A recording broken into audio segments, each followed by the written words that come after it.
سلام علیکم یارو دوستان محترم هواداره کانال و خصوصا مردم دهخونه تربوز یا اینکه نمیدونم خربوز.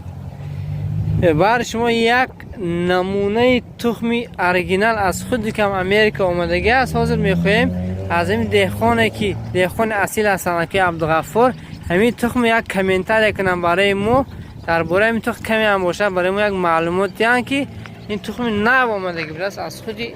اینا همش تخمای گیبری شده. ها؟ گپ زنید بابا عبدالغفار. سلام علیکم. این تخم باید همه جان گلوبال ویگتابل زورترین تخم دنیا این فهمیده.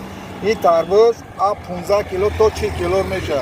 من برچین رکلام کردم دهخونه زور باشن اگر ما وارد دسترس کنیم گیرن کارن صاحب پول شوند.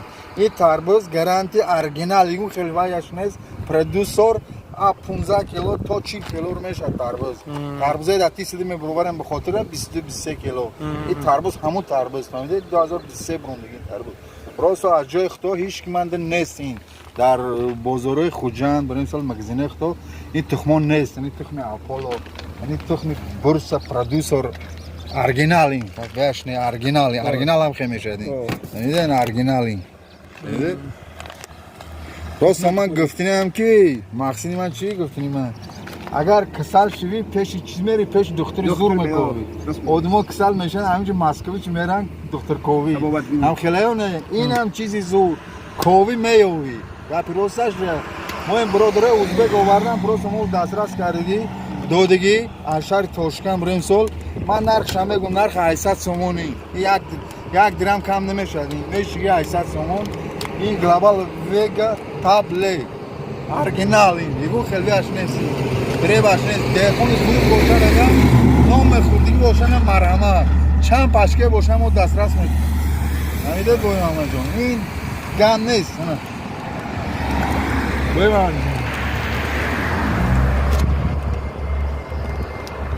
اورجینال انا نویسیگی ویسه یگو خیلی فریب نیست میزنه در اینترنت اندگاد بروندگی یس وش چقدر میرسه چند زن این یا پشکاش 80 سوتی شما جو ده همین بابا دیگه ممنوع داره شما نه ما دای بارش نمیدیم مردا یک تخمه توزیع داره درست کرد یک تخمه نغزن یه دون فریه باش نیست تخمه همش تخمه نغزن بابا این تخمه فریه تخمه نغزن توزیع یعنی اپولوشن بهترین تخمه کاریم برادر ازبک کاریدم 20 کلون شد درست تخمه به هیلای اون خیلی فریب نیستن اگر باشد مرحمت کسانی که خریدارا باشه دیگر این تخم در بازار خوجند شنبه مغازین ماسشو یگو جا نیستین یه اپولوش هم نیستین بورساش شوخ میشه یه بورساش کریم سونا شوخ میشه پردیس تلفن چند برای معلومات 755 کسی خواهد زنگ زده خریداری کنه دوستو دیر نکنید از تخمه بوسفر.